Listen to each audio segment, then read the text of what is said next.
Today I went and opened my Mexican bank account. I came to the La Isla Mall in the north of Merida. And I am so glad that I did because I was the only person in the bank. And for an impatient person like me who does not like to wait in line, it was perfect.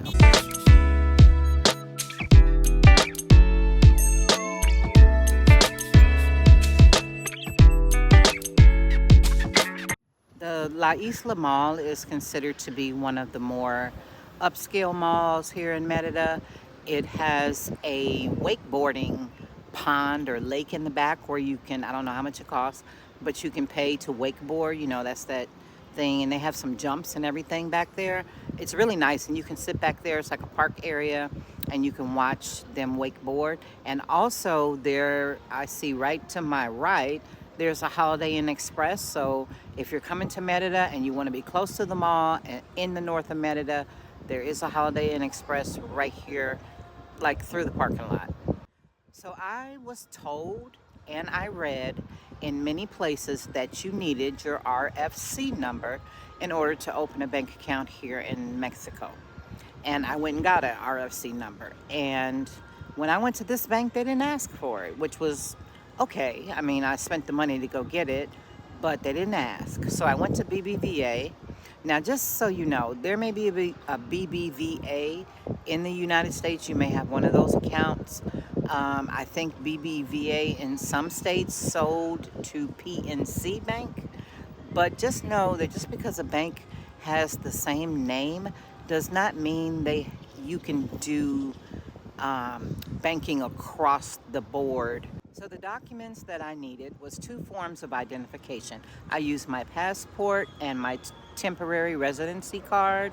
They did ask for a proof of address, and I used the CFE, the electricity bill. I went on the app and I sent the receipt from the paid bill. He had me send it to his email, and it doesn't matter if your landlord name is on the bill, because more likely than not, it is going to be your landlord's name on the bill. It doesn't matter. They just want an address. And then my phone number and my deposit, of course. The minimum deposit he asked me for was 1,500. Oh, excuse me, I just ate. I got the hiccups. 1,500 pesos. And the account, he explained to me, that 1,500 pesos, or equivalent to about $81, needs to stay in your account like a minimum balance for a period of 7 months. After 7 months, you can withdraw it. So in terms of language, most of the people in there did not speak English. There was one guy that did assist, and he spoke fairly well English. Not perfect. He did have to use Google Translate quite a few times, but if you know somebody that can come and translate for you, I think that'll make your opening your account a lot smoother. But if you don't, I mean, I did it and it worked out fine. So, of course, you got to sign a lot of pieces of paper. You also have to sign a lot on the automated little iPad thing. And then they take your fingerprints, just like immigration, and your photograph. They help you set your app up. They take you outside and help you set up your ATM card and change your PIN number. And it was fairly a smooth process. And like I said, because I was the only person in the bank, I got in there and just, got to going and started the process. So it was relatively smooth. Now, I'm not going to tell you that you are not going to need that RFC number. I just happened to look out because I know some people have said that they have had a hard time at some places opening a bank account. I personally, I think would recommend you getting it, because if you ever want to buy a vehicle or like a motorbike, you're going to need it. So I just wanted to make this video to let you know that it was a very simple process. If you don't like waiting in line for hours like I don't, then maybe you might want to come to this mall. Today is Monday, so maybe later on during the week it may be more crowded. It was about maybe 2 o'clock, so maybe that had a lot to do with it. But that is always an option. Plus, you can get a chance to walk through the mall, see what they have to offer at this mall, and then you can say, been there, done that. So just know, which is common in Mexico compared to the US, you're not really going to find an option to change the website or the language of an app into English. You're going to have to use your Google Translate camera feature and shine it on whatever you're trying to read to translate it.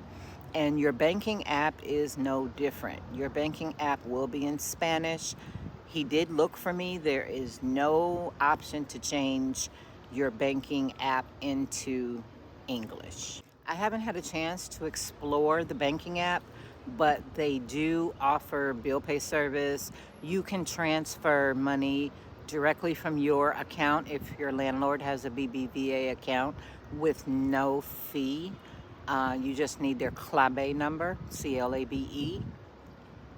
And he said that there are BBVAs all over Mexico, US, and Europe. And as long as you're using a BBVA ATM, there is no ATM fee. But of course, if you go to another ATM, then you have to pay a service charge.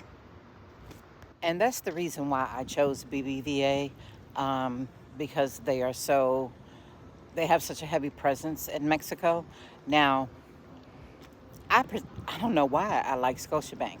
Probably because when it comes to the dynamic conversion rate on the ATMs, they will ask you, and I could have sworn when I went to a BBVA ATM one day, they did not ask. They just applied it, and I didn't like that. So I hope this video was helpful to those who want to know what it takes to open up a bank account here in Mexico.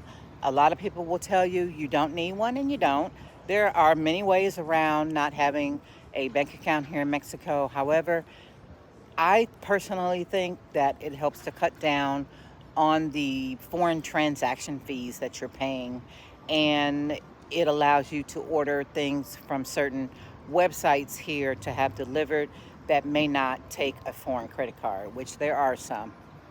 If you have any more questions, leave them down in the comment section, and I will definitely try my best to answer them. And until we meet again, guys, keep moving, and I'll talk to you later. Bye, y'all.